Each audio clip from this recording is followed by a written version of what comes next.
नमस्कार मंडळी.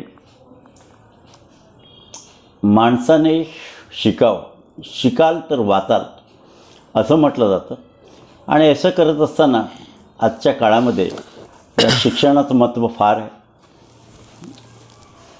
ह्या वर्षी कोरोनाच्या काळामध्ये विद्यार्थ्यांना जे शिक्षण ऑनलाईन पद्धतीने दिलं जातं याचे फायदे पण आहेत आणि तोटे पण आहेत. आणि हे असं करत असताना आता 10वीच्या परीक्षांचं शेड्यूल काहीतरी डिक्लेअर झालं आहे, फॉर्म भरले गेलेले आहेत आणि मग ह्या 10वीच्या विद्यार्थ्यांच्यावरती काही वेळा ताण येण्याची शक्यता असते. मग ह्यांना चांगलं मार्गदर्शन, यांना टिप्स काही मिळाव्यात यासाठी बऱ्याच व्यक्ती कार्यरत असतात आणि त्या व्यक्तीपैकी एक म्हणजे MG पडळकर शाळांच्या छाया टीचर म्हणजे शुभदा आरोळे.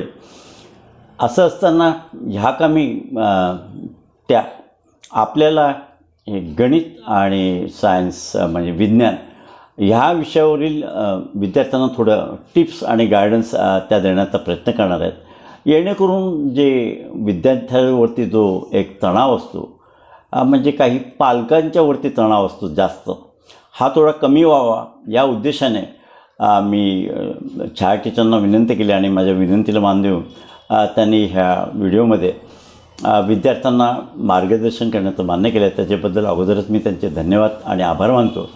तर याबद्दलची जास्त माहिती आता त्यांच्या तोंडातून आपण ऐकूया. Stay tune. Thank you. MG Padalkar मित्रमंडळाची जी शाळा इथे वसईमध्ये आहे, इंग्रजी माध्यमाची, या शाळेमध्ये 20 वर्षाहून जास्त अध्ययन म्हणजे मुलांना मार्गदर्शन करण्याकरता छाया टीचर म्हणजे शुभदा आरोळे ह्या कार्यरत असतात. आणि हे करत असताना एक चांगल्या प्रकारचं शिक्षण आणि मार्गदर्शन मुलांना कसं मिळतं याचा त्यांच्याकडे कल असतो. आणि बरेच विद्यार्थी त्यांच्या हाताखालून यशस्वी तयार होऊन आज वेगवेगळ्या कार्यामध्ये ते पुढे गेलेले आहेत. तर मॅडम, आता हे 10वीचं या वर्षं होतं आणि ह्या वर्षाचं वैशिष्ट्य म्हणजे मुलांना प्रत्यक्षात शाळा अटेंड करता आली नाही. ऑनलाईन रीतीने बऱ्याच ठिकाणी मार्गदर्शन केलं जातं, बऱ्याच ठिकाणी शिकवलं जातं. पण 10वीचं वर्ष हे क्रिटिकल वर्ष असं म्हटलं जातं आपल्या भारतात तरी, कारण याच्यानंतरच्या पुढच्या येणाऱ्या विविध शाखामध्ये त्यांना प्रवेश घ्यायचा असतो. त्याच्याकरता चांगले मार्क हवे असतात आणि ही जर एखाद्या चांगल्या कॉलेजमध्ये ॲडमिशन घ्यायचं गेलं तर तुम्हाला चांगले मार्क्स हवे असतात. ही एक शोकांतिका आहे. सगळीच कॉलेजेस चांगली असली पाहिजेत आणि आपल्या घराजवळ असली पाहिजेत, हा एक सरकारचा प्रयत्न असावा. पण तसं काय होताना तसं प्रत्यक्षात दिसत नाही. म्हणून मग ही मार्कांची रॅट रेस चालू होते. मुलांच्यावरती आता बराच तणाव असतो. त्याच्याहीपेक्षा जास्त तणाव आपल्या मुलांचं करिअर घडावं असं जी पालकांची इच्छा असते त्यांच्यावरही असतो. तर मॅडम, हे आता आज 10वीचं वर्ष या परीक्षा आता ह्या मे महिन्यात साधारण होण्याचा कयास आहे. तर ह्या कमी म्हणजे आपले जे खास 2 विषय जे मुलांना थोडे काही वेळा कठीण जात असतील किंवा ज्यांचं महत्त्व आहे, तर गणित आणि विज्ञान या विषयावरती म्हणजे मॅथ्स अँड सायन्स या विषयावरती 10वीच्या मुलांना आपण काही टिप देऊ इच्छित असाल तर आपण इथे विशद करावं असं मी तुम्हाला विनंती करतो. See, actually, maths and science are the subjects which are not that difficult. First thing, the children should be very clear with themselves की असं त्याने उगीचच बाव केला आहे की मॅथ्स सायन्स असं काही नाही आहे. इनफॅक्ट मॅथ्स आणि सायन्स तरी थोडंसं लर्निंग विषय आहे, पण त्याच्यासाठी तुम्ही चार्ट बनवा, थोडंसं स्वतः वाचा, थोडंसं स्वतःच्या नोट्स प्रिपेअर करा. Don't be dependent continuously on somebody की दुसरंच कोणीतरी तुम्हाला हेल्प करेल. आणि दुसऱ्यांची हेल्प अनलेस यू हेल्प उपयोगाला येत नाही. म्हणजे कितीही तुम्हाला मास्टर माणसाने कितीही सांगितलं तर तुमची जर विल पॉवर नाही, पॉवर आहे will, unless will works nothing is going to work. त्यामुळे जर तुम्ही स्वतः इंटरेस्ट घेऊन ते लेसन्स वाचले, स्वतःच्या नोट्स बनवल्या, स्वतःचे क्वेश्चन्स आन्सर्स काढले, डायग्राम स्वतः प्रॅक्टिस केले, पुन्हा ते चेक केले, काहीच नाही दुसरं पेपरमध्ये. You don't have to go for anything. डायजेस्टची सुद्धा काही गरज नाही, कारण तुमचे पेपर्स गव्हर्मेंट सेट करतं. त्याच्यामुळं government textbook is the most reliable thing which has to be referred. त्यामुळे तुम्हाला बाहेरचं काही आणून अननेसेसरी, आता तर सिच्युएशन अशी आहे की तुम्ही बाहेर फिरू शकत नाही, तर काहीच गरज नाही आहे. You try to understand the concepts. And one thing children should be very clear की तुमचे 10वीच्या मार्कांवरती तुम्ही थोडीच करिअर बनवणार आहेत. 10वीचे मार्क 10वीपर्यंतच आहेत. कुठल्याही कॉलेजमध्ये ॲडमिशन मिळाली तरी तुम्ही अभ्यास नाही केला तर पुढचं करिअर सेट होत नाही. तुम्ही 10वीच्या मार्कांवरती काही लाईफ बनवू शकत नाही. You can only get the admission in some better college, but if you don't study there तर तुमचा काही उपयोग नाही त्या 10वीच्या मार्कांचा. त्याच्यामुळे नुसते मार्क करण्यापेक्षा तुम्ही ते तुमचं knowledge, you grab the knowledge, कारण त्या नॉलेजवरती तुम्ही उभं राहणार आहात पुढे. कारण तुमचे मार्क तुम्हाला लाईफ लाँग पुरणारच नाही. तुम्हाला कोणीच देणार नाही मेडिकल इंजिनिअरिंगला ॲडमिशन किंवा कुठे चार्टेड अकाउंटंट. तुम्हाला व्हायचं असेल तर तुमचे 10वीचे मार्क काहीच उपयोगाचे नाही. पण 10वीचं जे तुम्ही शिकलेले कॉन्सेप्ट आहेत, आता फॉर एक्झाम्पल ट्रिग्नॉमेट्री आहे जॉमेट्रीचं, पुढे 12वीला आहे. तसं तुम्हाला लाईफमध्ये कधीच लागत नाही trigonometry. You don't have to need to work on the trigonometry in day to day life. पण तुम्हाला 12वीला इंजिनिअरिंगला तुम्हाला ते लागतं. पण त्याचे जे बेसिक साधे सहाच फक्त त्याचे बेसिक कॉन्सेप्ट्स आहेत, रेशिओज आहेत, साईन, कॉस, टॅन, सेक, कोसेक आणि कॉट. एवढं तुम्हाला माहीत असलं, त्याच्या थोड्या आयडेंटिटीज माहीत असल्या की ट्रिग्नॉमेट्रीमध्ये काहीच नाही आहे. फक्त तुम्हाला यू नीड टू अंडरस्टँड की तुम्हाला नेमकं काय करायचं आहे, व्हॉट इज द टॉपिक, आणि तुम्हाला त्याच्यावरती किती उगीचच बाऊ करून उगीचच इकडचे आणा तिकडचे आणा. यावर्षी तर गव्हर्नमेंटनी पोर्शन पण खूप कमी केलं आहे. मी तर सांगेन पहिलेच तुमचे जर तुम्ही कम्पेअर केले आधीचं टेक्स्टबुक आणि आत्ताचं टेक्स्टबुक, यू हॅव 50% पोर्शन. त्याच्यात पुन्हा सरकारने 25% कमी केला तर तुम्ही पुढे काय घेऊन जाणार? Even if it is omitted, you should study it, कारण ते नॉलेज तुमच्या उपयोगाचं आहे, मार्क नाही. मार्क तुम्हाला फक्त एक प्लॅटफॉर्म देतात की तुम्हाला कळतं अरे मी एवढे मार्क मिळवू शकतो, पण ते तुम्ही नंतरही केलं तरी मिळणार आहेत. अभ्यास केले की मार्क मिळतातच. मग असं कोणीच नसतं की ज्याला डोकं नाही. Everybody borns genius. आपली सिस्टम मेक्स देम इडियट. कारण जे तुम्ही अभ्यास करतात, ज्या पद्धतीने अभ्यास करतात, ते तुमचा सगळा जिनियसनेस जातो.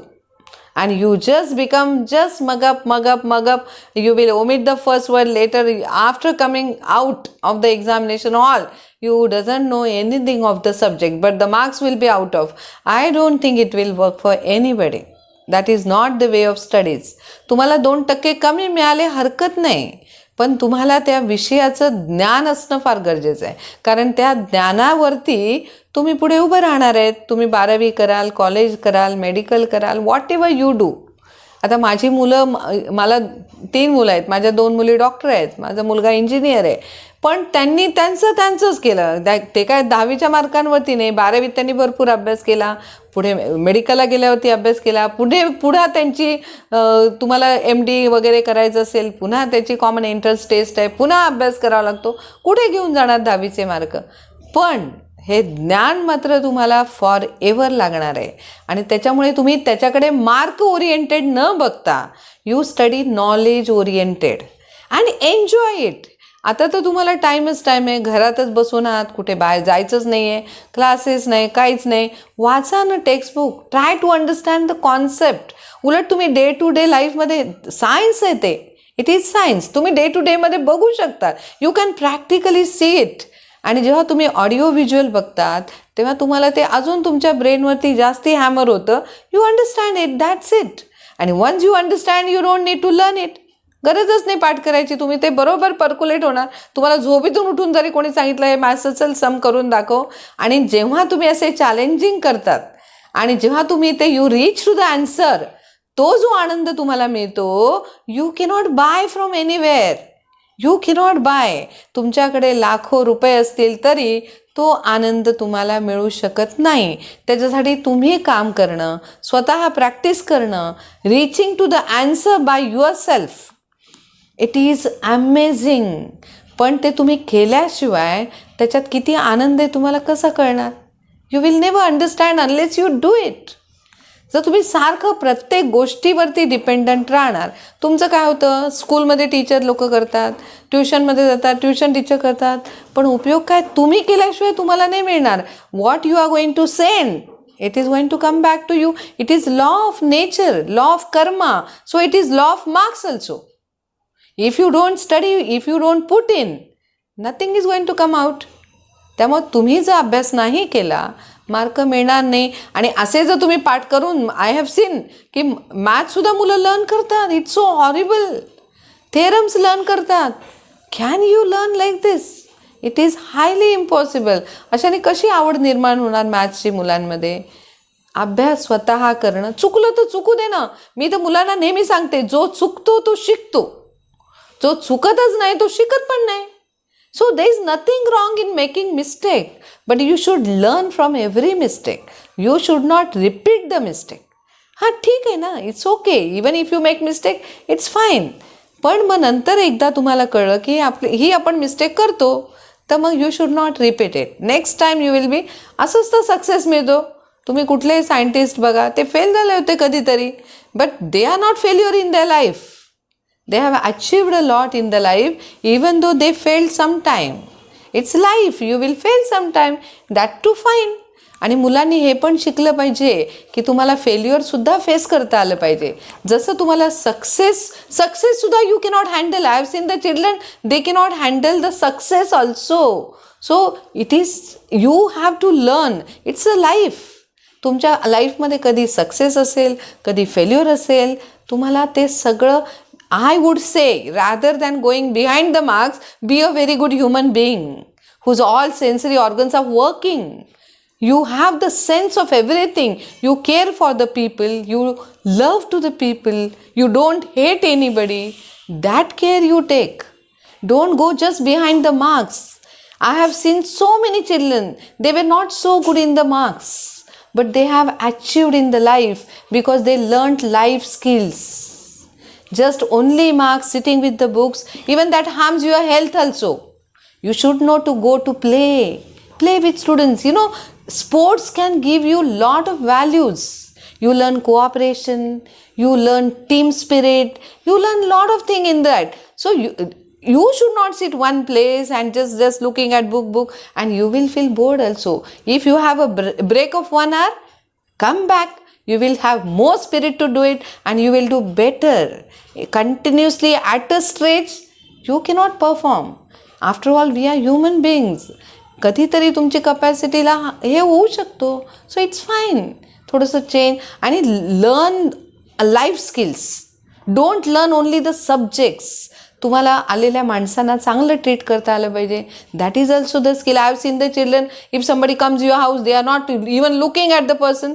तुमचेच रिलेटिव्ह आहेत, तुमच्यासाठी येतात, तुमचं किती कौतुक करतात, तुम्हाला ब्लेस करतात, तुम्हाला ऑल द बेस्ट सांगतात, but you have no time to look at them. Is it right? आपल्याला माणसांची व्हॅल्यू करता आली पाहिजे. That also you should learn. Don't learn only just getting the marks. प्रत्येक माणसाला व्हॅल्यू करता आली पाहिजे. You should know to treat everybody same, whether the principal of the school or the peon of the school. प्रत्येक माणूस आपल्यासाठी, and they have something we don't know, that is our drawback. प्रत्येक माणसाकडे काहीतरी चांगलं असतं, पण आपल्याकडे ते स्किल असलं पाहिजे, त्याच्यातलं चांगलं बघता आलं पाहिजे. You have to learn those skills. You know, it's not only the rat race, just marks marks marks. Don't rush behind the marks. You know, maths is a wonderful subject, wonderful. I have seen the children getting 0 marks. I have scored out of. If it was really difficult, it would not possible. I can give n number of the people ज्यांना 0 marks होते, त्यांनी out of marks काढलेत. असे कितीतरी मी माझे स्वतःचे student सांगू शकते. I have MG Parvekar, I have work more than 25 years. But before that also I was working in the school. म्हणजे टीचिंग याच्यामध्ये I have more than 35 years I am in this field. आणि मी इतके miracles बघितलेत. असं तर आपण स्टॅम्पच करू शकत नाही की हा मुलगा म्हणजे ठोकळा, हा मुलगा म्हणजे हुशार. ठोकळी पण हुशार होतात, हुशार पण ठोकळी होतात. वन्स यू रिअलाइज की मला ते करायचं आहे, then nobody can stop you. It is your will power. We have to learn to adjust. Even that is also power. आपण म्हणतो सहनशक्ती, शक्ती आहे. आपल्याला गोष्टी पण सहन करता आल्या पाहिजे. आता या सिच्युएशनमध्ये we have to learn that also to adjust with the people. नाउ-a-days people cannot adjust. Lot of social problems we are facing and now we say normal. Everything normal. लोकांचं पटत नाही normal, divorce normal, people cannot stay together normal, nuclear family. We have made everything normal because we cannot adjust with the people. Adjustment is a power. म्हणून त्याला म्हणतात सहन शक्ती. It is a Shakti. When you adjust with so many people, that we should learn, and this is the age when you learn. Even parents also should take care what they are passing to the children, because they learn from the parents. Nowadays I say, now see, we are having lot of problems with collection of the fees. I tell parents, now see, children are learning everything, they are attending the lecture, they are attending the exams, then paying the fees has to be. Otherwise you are sending wrong message. Use the things of the people but don't pay. Then who is teaching them? So parents also need to take lot of care what they are passing to the children, because maximum time they are with the parents. They cannot blame to the school teachers, because we are hardly at most 2 hours, 3 hours with one teacher they can be. But at home they are with you.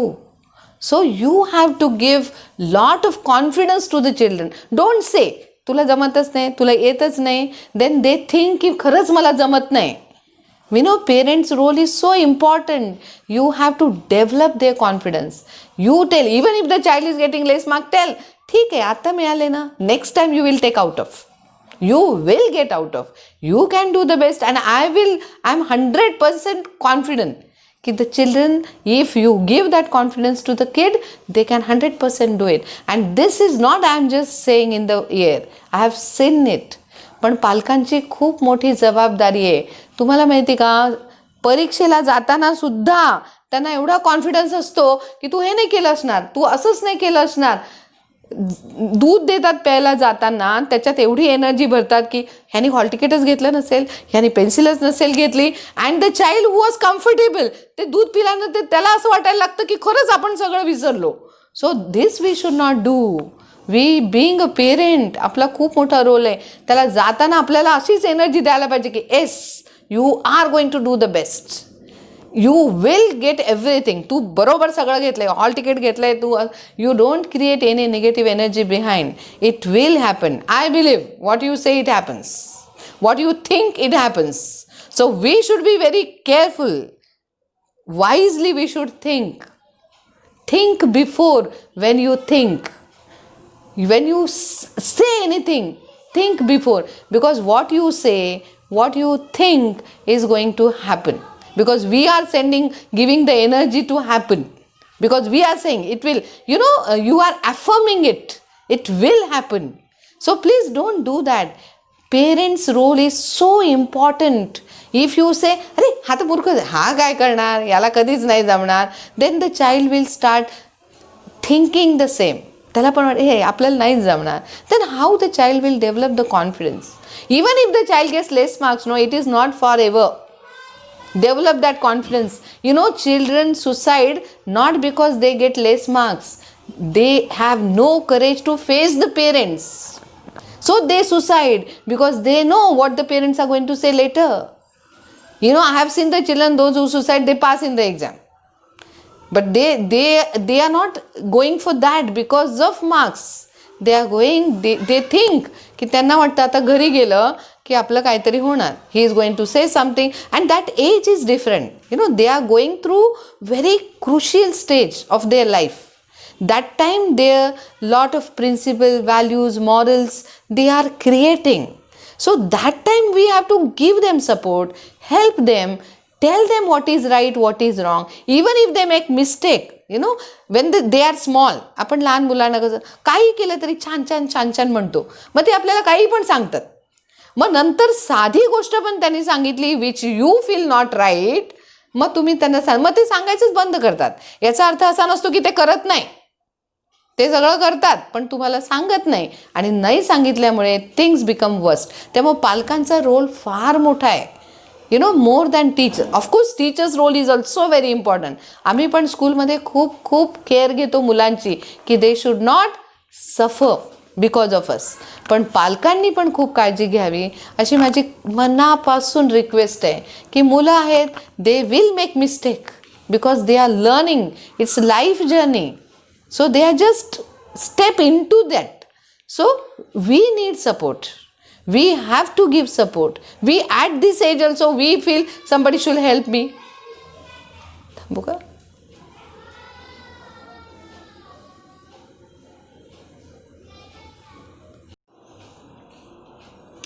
छान टीचरने छानपैकी हे general मार्गदर्शन विद्यार्थी आणि पालकांना केलेलं आहे.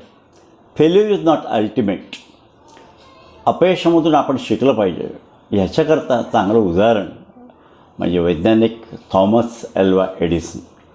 जेव्हा त्यांनी बल्बचा शोध लावला तेव्हा त्याला एका इंटरव्ह्यूने विचारलं की 100व्या प्रयत्नात हा तू शोध लावला म्हणजे 99 तुझे अटेम्प्ट हे फेल्युअर होते का? तो म्हणाला नाही. 99 वेळेला मी असं शिकलो की हा बल्ब कसा नाही तयार करायचा आणि 100व्या वेळी मला समजलं की हा बल्ब करा. प्रत्येक आपल्या कृतीतून आपल्याला शिकता येतं. आणि पालकवर्गाने हेही ध्यानात ठेवायचं की ही मुलं आपला सल्ला किंवा ॲडवाईस लक्षात घेत नाही पण आपलं अनुकरण करतात. मुलाला कोणत्या तरी खोलीत बसून त्याला ते अभ्यास करायला लावतात आणि आपल्या दिवाणखान्यामध्ये मोठ्याने त्या चकचकीत सिरियल्स पाहण्यामध्ये आणि मद्रासी पिक्चर्स पाहण्यामध्ये डबिंग झालेले काही पालकवर्ग करत असेल तर तसं करू नका. This childrens they are copying you. तुमचं अनुकरण करतात. म्हणून we have to set example to our children, to our family. And जसं मॅडमने सांगितलं की आपण आपलं व्यक्तिमत्व हे सर्वांग सुंदर आणि संपूर्ण बनवण्याचा प्रयत्न पहिला केला पाहिजे. मार्कांची भेंडळी, ह्या पदवींच्या भेंडळ्या फार असतात. ते फोटो प्रिंट करून दिवाणखान्यात लावता येण्यासाठी चांगले असतात. पण unless you are a good human being हे तुमच्या पदव्या आणि डिग्र्यांचा आणि त्या आधारे कमावलेला पैसा तुम्हाला कामी येणार नाही. हा संदेश ह्या लहान वयातच ह्या कोवळ्या मनावरती बिंबवला तर त्यांना येणाऱ्या आयुष्यातील सगळ्या आव्हानांना ही परीक्षा एक सुरुवात आहे. सगळ्या आव्हानांना त्यांना चांगल्या प्रकारे तोंड देता येईल असं मला वाटतं. मॅडम हे आता सांगत असताना आपण आता एक्झॅक्टली ते परीक्षेतलं पेपरांचं स्वरूप कसं असतं किंवा त्या टाईपचं आपण पेपर लिहिताना कोणती काळजी घ्यावी याबद्दलचे थोडं आणखी काय? नाही, सगळ्यात पहिले मी तर सांगेन की मुलांना हे तर तुम्ही जे सांगितलं ते बरोबर आहे की मुलांनी हे तर शिकले पाहिजे की पैशाने तुम्ही वस्तू आणू शकतात. सोफा आणाल पण तो सोफ्यावरती बसून मिळणारं जे समाधान आहे ते तुम्ही कसे पैसे आणले त्याच्याने मिळणार आहे.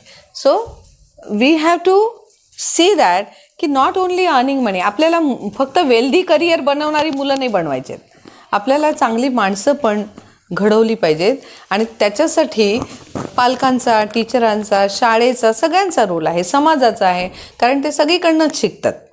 So I think we have to give the exposure like that what we want. Then the question comes about the writing the paper. आता पेपर रायटिंग हे स्किल आहे. I have seen so many children, they are not so clever but technically ते sound असतात. त्यांना माहीत असतं की कसा पेपर लिहायचा, कारण तो प्रेझेंटेशन आहे. असं कॉमन एंट्रन्स टेस्ट वगैरे असतात किंवा कॉम्पिटेटिव्ह एक्झामचे पेपर असतात, तिथे काही तुम्हाला हे स्किल लागत नाही. You have to only reach to the right answer, that's it.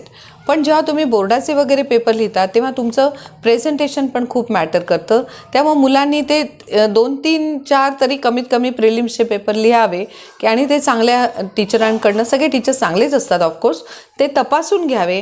त्यांच्याकडनं व्यवस्थित ते स्क्रुटिनाइज करून घ्यावं. म्हणजे त्याच्यामध्ये तुमच्या काय काय मिस्टेक्स आहेत, they will help you. That is the right way. Maximum paper writing is the best solution for getting maximum marks. आता पेपर लिहिताना काय करायला पाहिजे की तुम्ही पहिल्यांदा एकदम सगळा पोर्शन नका करू, कारण मग तुम्ही डेप्थमध्ये करत नाही, सुपरफिशियली काहीतरी वाचून मग पेपर लिहितात, then that will not develop your confidence. मग तुम्ही काय करा की तुम्ही पहिले आधी बघा की तुमच्याकडे टाईम किती आहे, तुमचा सिलेबस किती आहे, तुमचे किती लेसन बाकी आहेत. आधी तुम्ही तसं लर्न करा.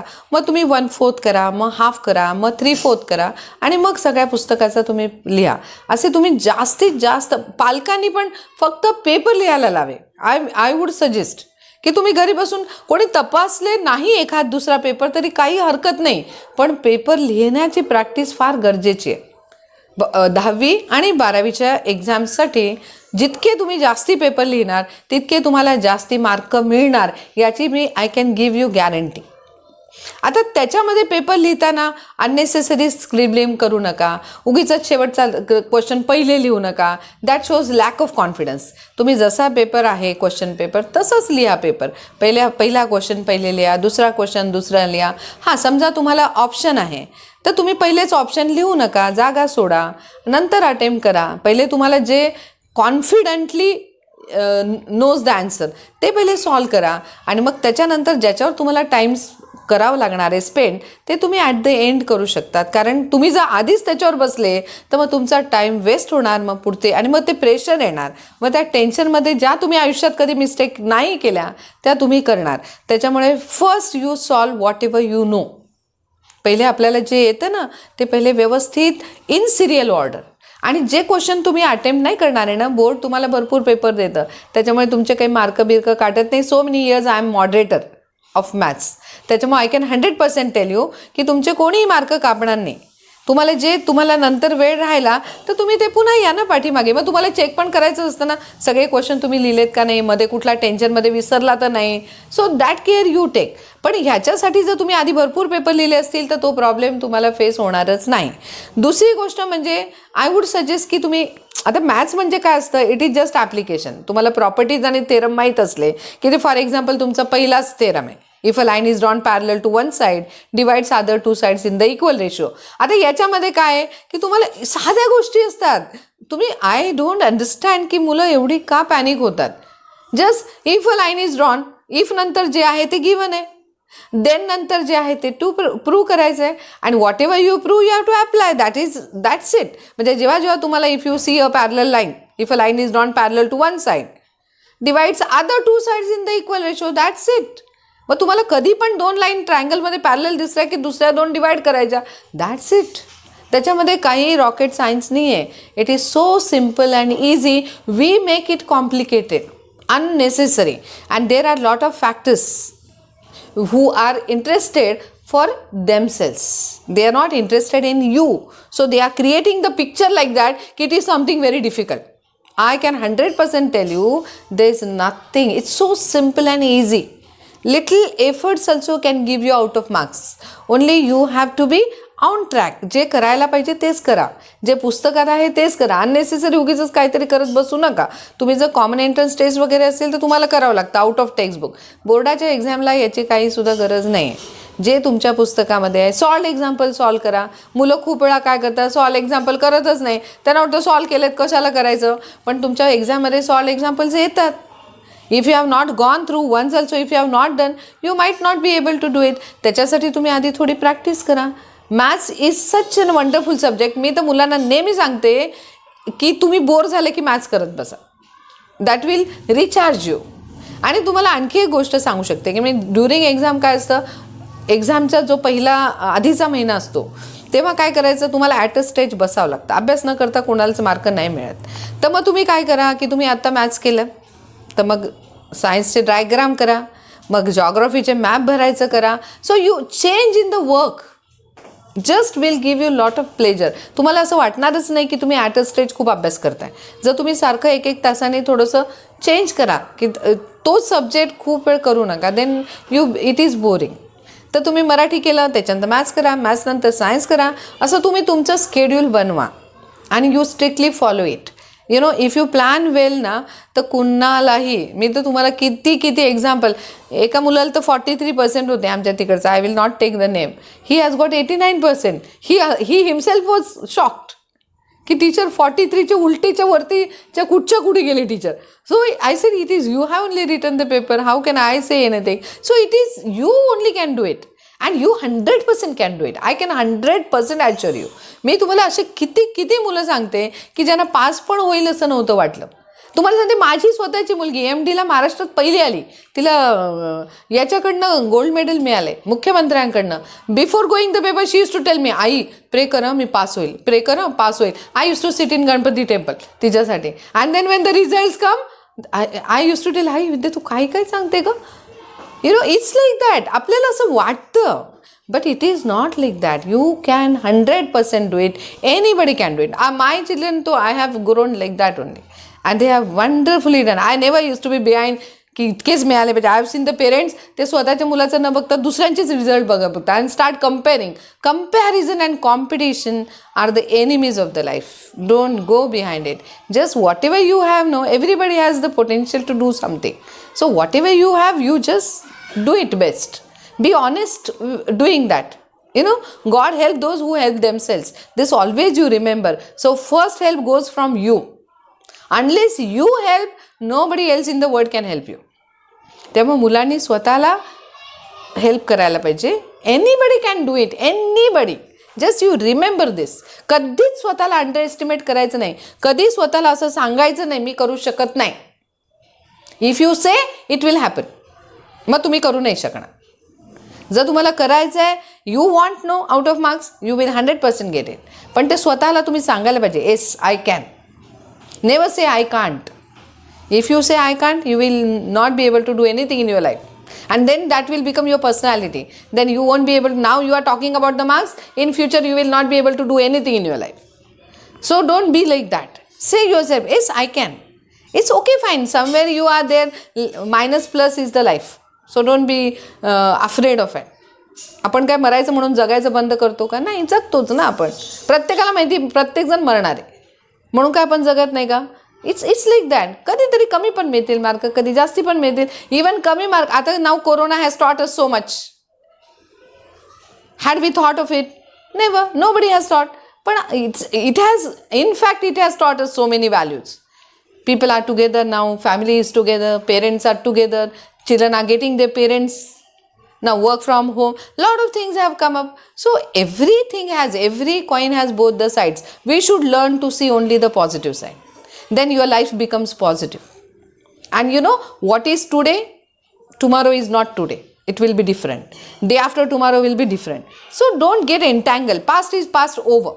Even last time also, if you have scored less marks, it's fine. Okay, gaya wo. Past is gone now. So you should not think of past. Now present has lot of power. So if you utilize your present wisely, not only your present will be beautiful, you will secure your future also. So you think right, think positive, everything will be positive. All of you will score out of marks. Science is also very easy subject. Just work on yourself. Just read and read, make notes, draw diagrams, practice diagrams, solve the sums, numericals for science 1. That's it. You don't have to go for so many books and all. Board doesn't require. If one mark question is there, minimum 2 points you have to write. That you always remember. So nobody can cut your marks. But that your point should be right. And that should be textual. You know, textbook is the most reliable thing that I can tell you. So follow textbook, write right answers. You will score out of marks. Wish you all the best. From me and all of us from MGP. Thank you. विद्यार्थ्याने अभ्यास करताना काय करायला पाहिजे याचं चांगलं उत्कृष्ट मार्गदर्शन MGPच्या छाया टीचर म्हणजे शुभदा अरोळे याने आता केलेलं आहे. क्रमिक पुस्तकं ही तळागाळातल्या विद्यार्थ्यापासून म्हणजे ग्रामीण क्षेत्रात विद्यार्थी राहतो आणि शहरात राहतो या सगळ्यांचा विचार करून ती केलेली असतात. साध्या सुद्धा एकदम सोप्या भाषेमध्ये वेगवेगळ्या प्रकारचे कन्सेप्ट, वेगवेगळ्या प्रकारचे संज्ञा तिथे वापरली जातात. म्हणून मॅडमने सांगितल्याप्रमाणे हा आग्रह आहे की आपण क्रमिक पुस्तकामध्ये दिलेले जे ज्ञान आहे ते आत्मसात करा. तिथून दिलेली जी सॉल्व्ड एक्झाम्पल्स आहेत ती पुन्हा सॉल्व करा आणि त्या पद्धतीत तुम्ही वापरा. कारण त्या पद्धतीने वापरल्याने तुम्हाला खात्रीशीर मार्क हे परीक्षका तपासणी करण्याकडून मिळण्याची शक्यता असते आणि ते चांगले सोप्या रीतीने दिलेलं असतं असं आता मॅडमने विशद केलेलं आहे. हे सगळं करत असताना आपल्या जीवनाकडे बघण्याचा एक पॉझिटिव्ह ॲप्रोच आपण ठेवला पाहिजे हे पण मॅडमने अधोरेखित केलेलं आहे. पालकांनी पण हे करताना आपल्या विद्यार्थ्यांना जास्त मुलांना जास्त सपोर्ट कसा होईल हेही पाहिलं पाहिजे. आणि महत्त्वाचं practice make the man perfect. वेगवेगळ्या प्रकारचे हे पेपर्स तुम्ही जास्तीत जास्त सॉल्व केले आणि शिक्षकांच्याकडून तपासून घेतले तर त्याच्यातले खास काळजी आपण कुठे चुकतो याचं पूर्वज्ञान तुम्हाला होईल आणि मग प्रत्यक्ष परीक्षेला आपण ॲपेअर होताना आपल्याला ते एकदम सहज सगळं अंगळवणी पडतं. आपल्याला कशाचं टेन्शन येत नाही आणि हे टेन्शन्स काही वेळेला बरेच निगेटिव्ह परिणाम दाखवतं. मार्क मिळाले पाहिजेत, चांगलं कॉलेज मिळालं पाहिजे, पण त्या चांगल्या कॉलेजमध्ये शिकताना पण आपण चांगल्या रीतीने शिकलं पाहिजे. आणि आपण जर चांगल्या रीतीने शिकत असू तर मग ते कॉलेज कोणतंही असलं तरीही चालू शकतं. तर म्हणजे 10वी आणि 12वीचे हे विद्यार्थी यांनी हा व्हिडिओ जरूर पहा. छाया टीचरने केलेलं मार्गदर्शन अतिशय उपयुक्त आहे. आपल्या छंदांना पण थोडा वेळ द्या. सगळं आयुष्य रट्टेबाजीकडे घालू नका. कन्सेप्ट चांगलं समजून घ्या म्हणजे तुम्हाला तुमच्या शब्दामध्ये तिथे व्यक्त होत आहे आणि ती लँग्वेज हे परीक्षकांना समजते आणि त्याच्यानुसार तुम्हाला मार्क मिळतात असं मला वाटतं. मंडळी, ह्या येणाऱ्या परीक्षेमध्ये थोड्या परीक्षा लांबणीवरती आहेत. अजून बराच 3-4 महिने आपल्या हातात आहेत. म्हणून तर थोड्या काही शेड्यूल चेंज करून मी मॅडमना विनंती केली आणि त्याने माझ्या ह्या विनंतीला मान देऊन आपल्याला हे जे काही मार्गदर्शन केलं आहे त्याच्याबद्दल छाया टीचर यांचं अभिनंदन आणि आभार. मी दिलीप राऊत आपली रजा घेतो. Stay tune till then. Bye bye.